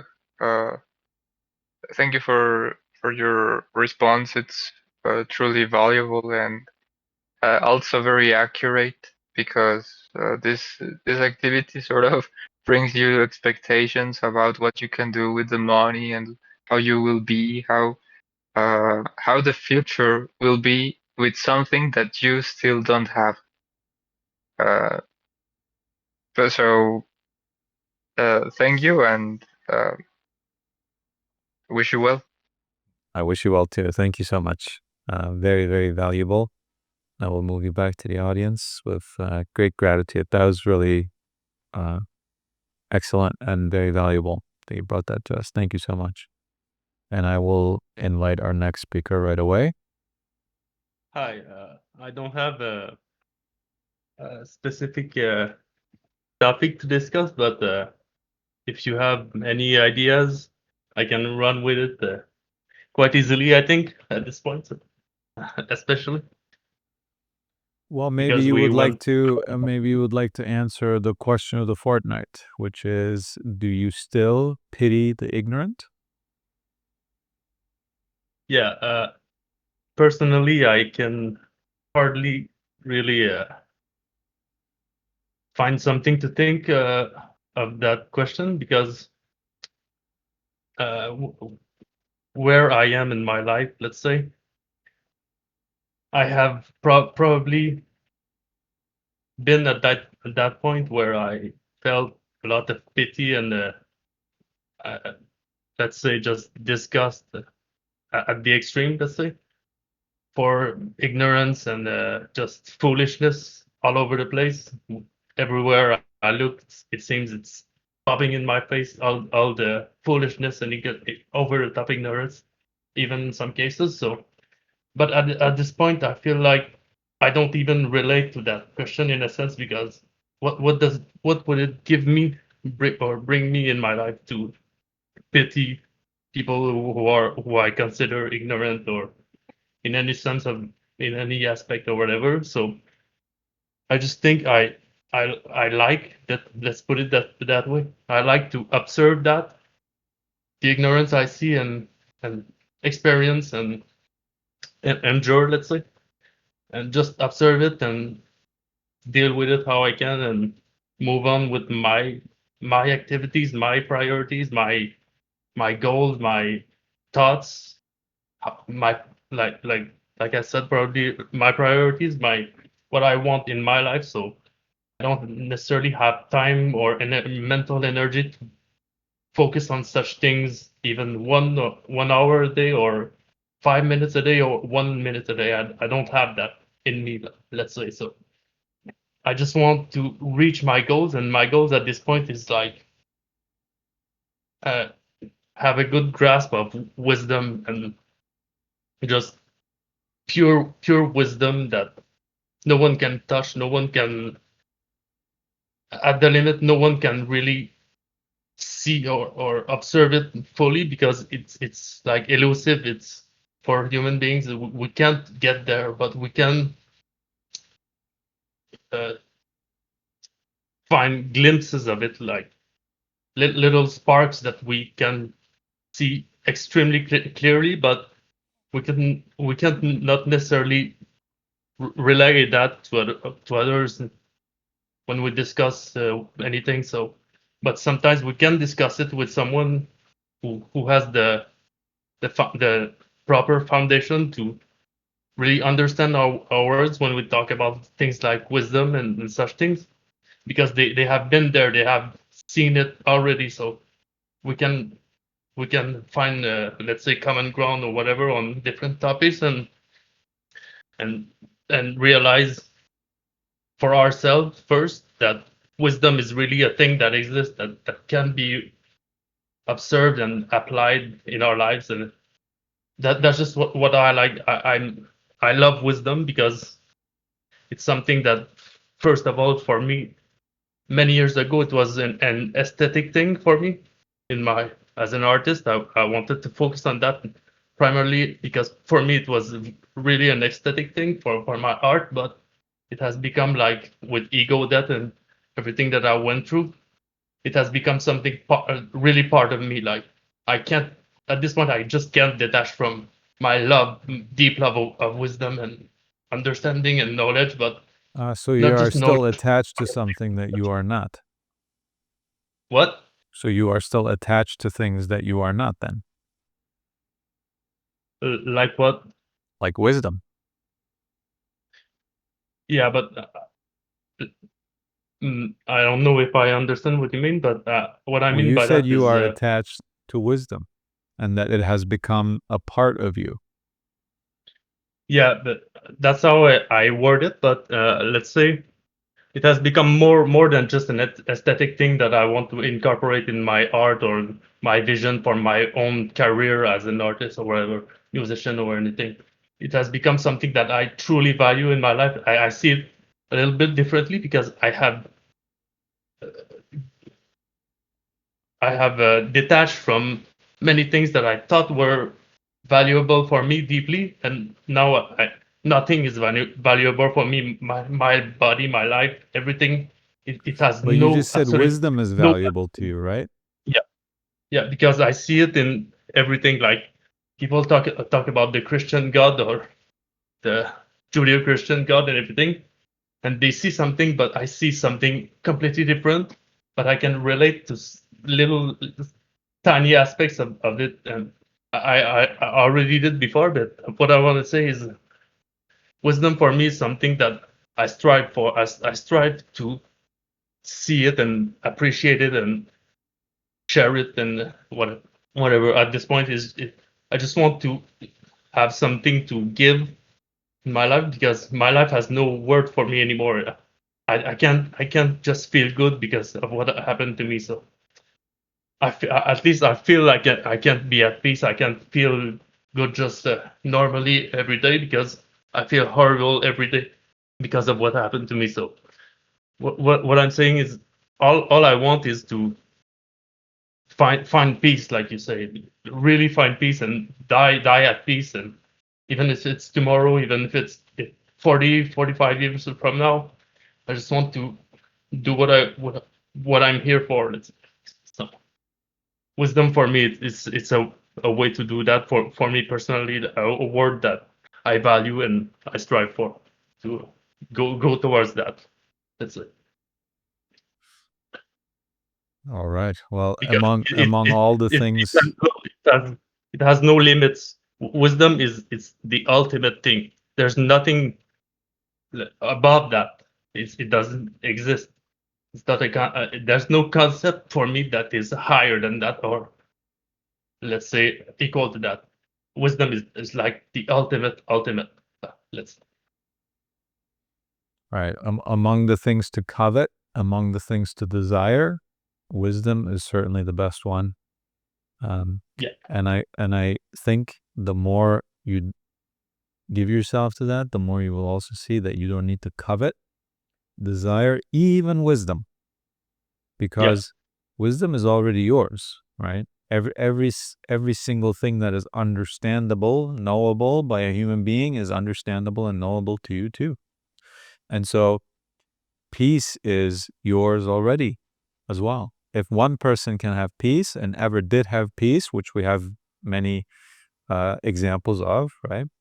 Then you can too. And this recognition already, in my opinion, is the fundamental part of wisdom. The recognition that peace is for me, wisdom is for me, truth is for me, love is for me. It is not just for someone else, right? And so once we know this, I wonder, do we even need to know how to attain peace? Or have we just done it actually? Because if peace is my birthright, if peace is my nature, if peace is effortless to me, if peace is what I am made for or am with already, then what has my ambition been for all my life? To what end? Don't I already have the very thing that I was trying to get through other things, career, whatever, relationships, whatever? Because everyone is just trying to become so-and-so in order to become, to be finished, to be completed, and now I can be at peace. Not necessary. In fact, not possible to attain peace through something else other than through itself, which we are already one with, which is our nature. And so that's beautiful. So if we are striving, if we are looking for answers from something else, someone else, wisdom is certainly the place to go. And as we are seeing, all religions have wisdom, all philosophies, right? All ways of thinking, there's some wisdom in it. Otherwise, it could not persist in the world. Because if it connects with someone, there has to be at least something about it. It cannot be completely devoid of wisdom.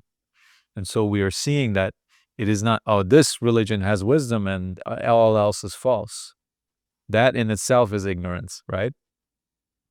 Or some people say, okay, Stoicism is excellent and all these other philosophers are just wrong. This is why I always say, become an eclectic. Meaning, take truth wherever it's coming from. Never reject truth because of who's saying it or when it has been said. Some people don't want to read Plato because that was 2,000 years ago. There's no way that holds up. There's no way that's relevant. And so they reject that truth. And other people say, that's an Eastern thought. This is not our culture. This is not our religion. So they reject truth there. And then in their own circle, they say, this person has cheated on their wife. What would they know? And we reject truth there. And all ignorant people, certainly, whatever they have to say, we reject that too. And we reject and we reject and we reject, and we're left with this narrow little perspective, which also has wisdom in it, as it does everything else, but we have rejected all others. And so we keep ourselves small, we keep ourselves ignorant by doing that. And so I suggest to everyone, do not look who said it. Do not look where it's coming from, what time it's coming from. Look at the idea, the thought, the thing that is being said itself, and discern that to be true or false. And that way we cannot go wrong. And so I appreciate your answer. Thank you for answering the question of the fortnight. We have been a little lazy with asking the question of the fortnight. With we, I mean me, of course. And so we haven't been discussing directly the question of the fortnight so much, but so thank you for giving us another opportunity to do that. And I'm glad you are not feeling any way about the ignorant people, which, by the way, includes ourselves, because we are all ignorant in some way at some time and at some form. There's no one Yeah. who is never, ever ignorant with anything ever, period. This doesn't, right now, as we are sitting here, we are all ignorant about something to some degree in some way, if not multiple things, of course. And so we are those ignorant people too. And if we pity others, we must be pitying ourselves. And in fact, so many of us do. As you also mentioned, you said I could feel sorry and bad for myself for all those things that happened in my life. Or I can finally let go of this pitying, of this judging, of this hating also. And so what can be more freeing than to let go of these things? We always say a statue is not made by adding more material. A statue is made by taking material away. And regret, shame, anger, pity, envy, jealousy, if we take these things away, wow, we are already a ton lighter. A ton, right? And it's the most amazing. And again, the full circle, right? Wisdom does this. All our friends will suggest things to us, the philosophers, the all kinds of people. They are suggesting things that make us lighter if we adopt them, right? Or can also make us heavier if we adopt them. Some are knowingly or unknowingly putting burdens on us, trying to. We don't have to accept it though. So thank you very much for that answer. No problem. Thank you. Thank you. Thank you for being here. Thank you for speaking. And I'm moving it back to the audience so we can invite our next speaker here. I might even get to all the speakers today this time. That would be nice. Hi, can you hear me? Hi, hello, yes. All right. It's the first time attending Kinship and speaking, so Welcome. sorry if I'm not that much relevant. So I was listening to some Kinship meetings on Spotify, and there was something you said that made me ponder. Something along the lines of the things we care about are the things that make us suffer. And so I'm thinking, in life, shall we strive to live life without suffering? And because I'm thinking peace is disturbed by suffering, and if we want to maximize peace in some way, we should stop caring about anything. And I've been having this struggle to understand because I find that the things we care about is the reason why, for instance, I would wake up in the morning. Otherwise, I just lie in bed, maybe get up when I get hungry. And yeah, I'm troubled because in one hand, I don't want suffering, but in the other hand, I want peace, and that I don't want to stay just doing nothing all day. So, do you see the point I'm making? Yeah, absolutely. And first of all, I want to say thank you for being here. Thank you for joining. This is great. And I hope you feel very welcome, because you are very welcome. And it's always great to bring these ideas here, because this is how we get rid of confusion. This is how things become clearer. And no matter what happens, as long as if it's truth, and you will know if it is truth or not, we will benefit from that. Truth has never harmed you, as we always say. And so, yeah, I also made a video about care does not equal truth. You can look for that on YouTube. Care does not equal truth. I mean, love. And it's this confusion that we have always, that we think that care is love. For example, when people say, you're my girlfriend, you're supposed to care about me, or you're my sister, my brother, my parents, you're supposed to care about me. What do we mean when we say that? What do we mean when we say that? Because if someone loves us, then what are we saying? If they love us, they love us. There is no action, there is no proof for that. Either there is love or there isn't. And no matter what you do, you cannot produce love where there isn't any to begin with. And no matter what you do, you cannot say that the love doesn't exist now just because this has been done. When we say, you're supposed to care about me, show me that you care about me, what we are saying is, give me proof. And when we are saying, give me proof, we want to be sacrificed to. We want to feel important. We want to feel special. But love is not to be made felt important or special. This is a trait of the ego. The ego wants to be important, wants to be special, wants to achieve amazing things. It wants to leave a legacy. It wants to be popular. It wants to be complicated. It wants to achieve things that no one else can do. And it also, in that way, wants to be special and important in everything. And so when we say care about me, we're saying sacrifice to me. Do something that you don't really want to be doing or that you would not have otherwise done because I want you to do it so that I can see that as proof. Because if it's something that you wanted to do, that's effortless to you, that's natural to you, it's beautiful to you, well, then I can't really tell if it's because of me that you're doing it or you were going to do it anyway. Right? So it needs to be a sacrifice, it needs to be proof. But then we say love does not do that. Love does not ask for someone to do something that they don't really want to do even, or that is very difficult for them to do and that they otherwise would not have done, just to make us feel special and important. This is not love. And it's similar with other things that we say we care about.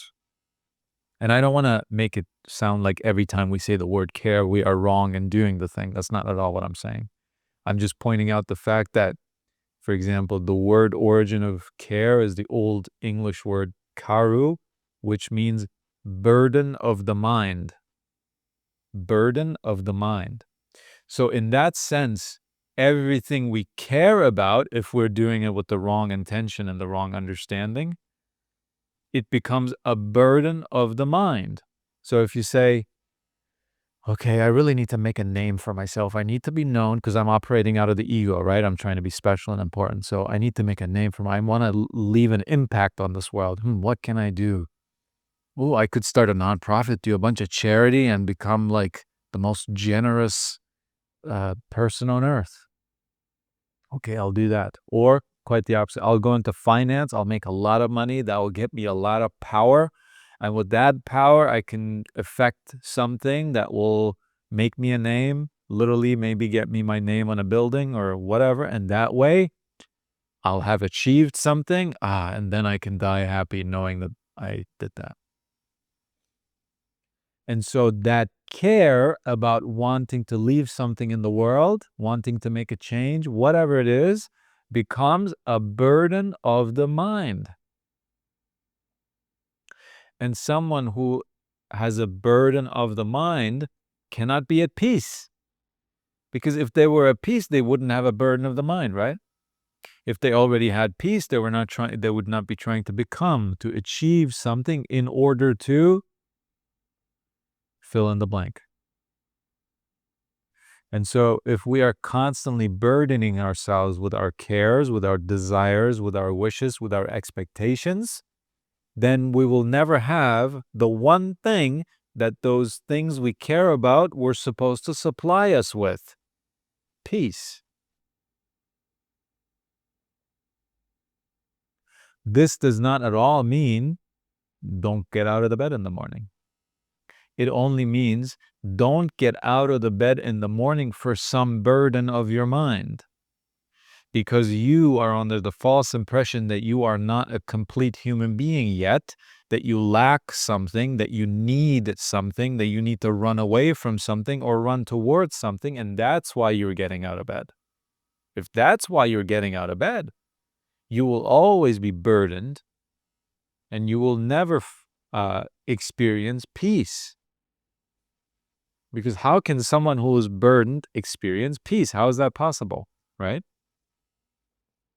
Now, someone who knows this, someone who understands, I can't just make a lot of money and become something. I already am something, aren't I? Does a bunch of money make someone a better being? Does the lack of it make someone a worse being? Am I not exactly what I already am?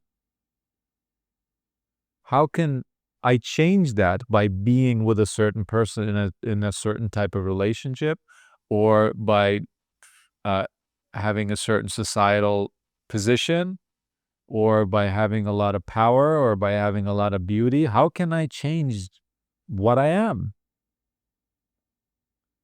And so that, I see, is not a reason to do anything. Now, does that mean that there is no reason to do anything? No, that's just not one of them. If you want to do charity, go do charity because of the thing itself, because you say, this is the right thing for me to do. I'm a human being. I see justice. I see injustice. I see what is right. I see what is wrong. I have a certain amount of resources. I have a certain amount of time.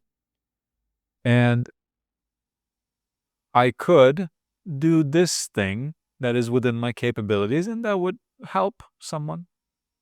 Doesn't that make sense for me to do? Yeah. This is going to involve a lot of work and it's going to take a lot of time and I'm not going to need to get up early many mornings. Oh, but it's hardly a price to pay because I'm just living my nature. I'm not doing it because I'm burdened. When I wake up, I don't say, I need to prove something to someone or to myself. I need to achieve this to become worthy. Or, oh no, what if I don't get up early enough and then this happened? Not because of that, not like that. But to say it's another morning. I am alive again today. What a beautiful thing.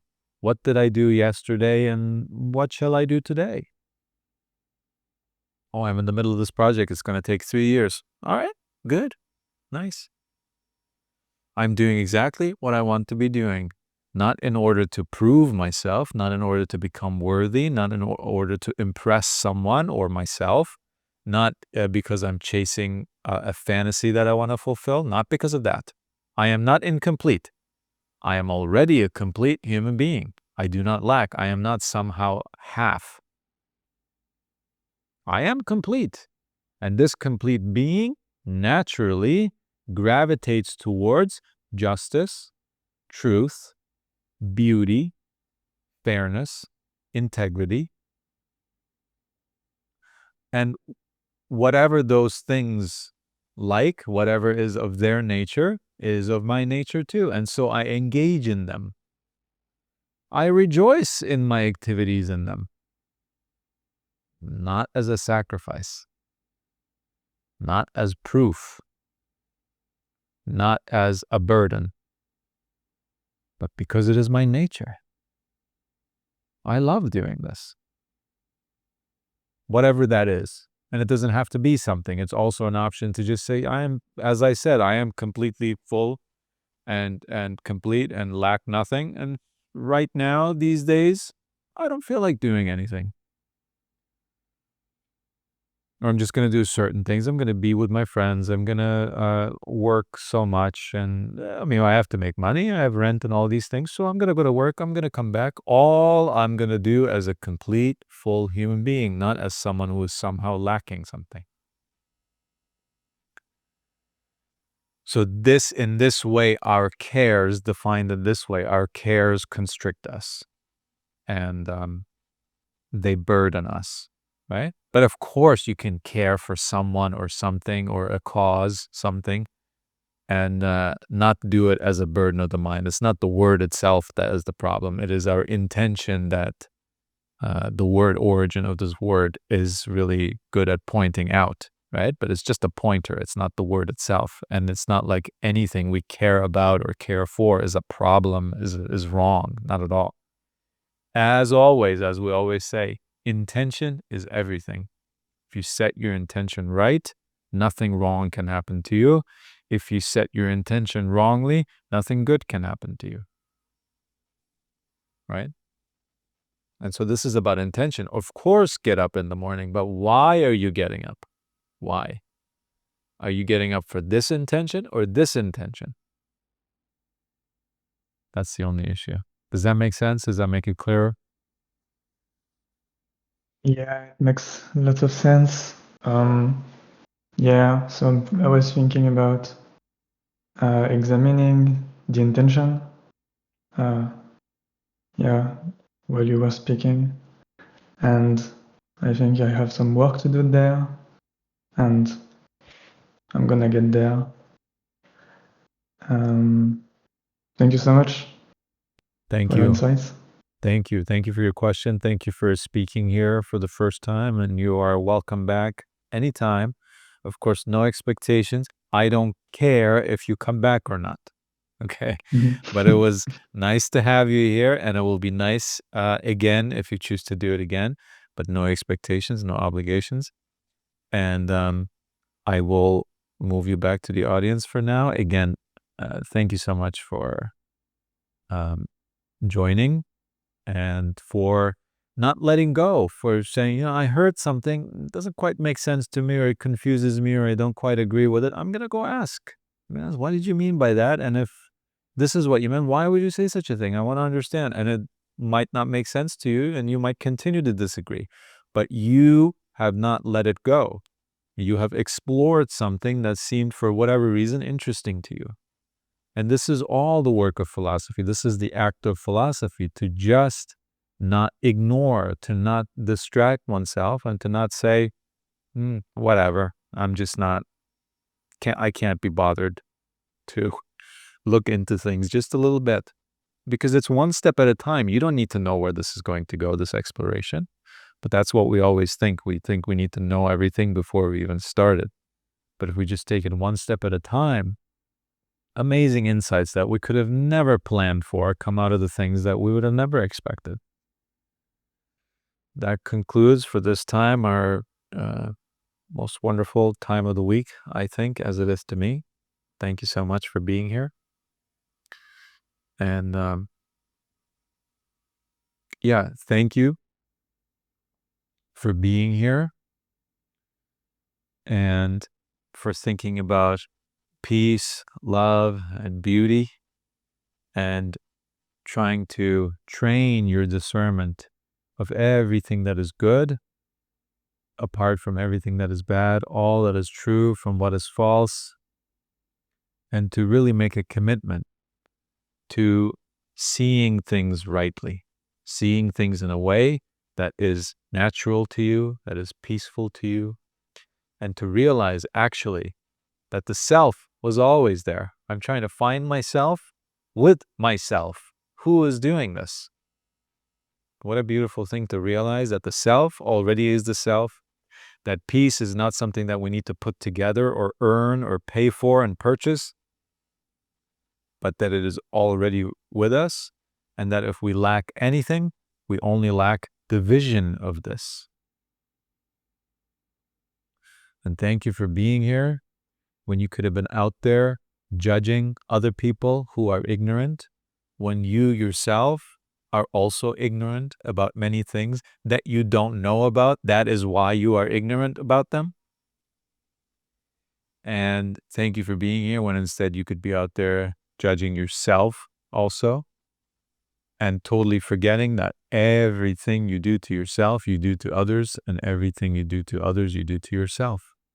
And so whenever we pity, whenever we judge, whenever we hate, whenever we are disappointed, whenever we are angry, whenever we are jealous, we are doing all of that to ourselves, and we are not at peace, which is the one thing that all our activities are directed towards? Don't we do all the things we do in order to have peace, in order to find ourselves? But all those things are taking us further away from the experience of peace and the true self and love and beauty. So thank you for not accepting that situation and for seeing this conflict and for wanting to do something about it and coming here and engaging with philosophy, with suggestions from all over the world to lift the veil, to aid us in our true vision of truth. And once again, this is the work of life, as we say. And I think we have done the work of life to all those who are still here with their egos, because that's just how it has to be right now. The ego doesn't leave me completely alone. It allows me to go to kinship, but it doesn't allow me to go unattended.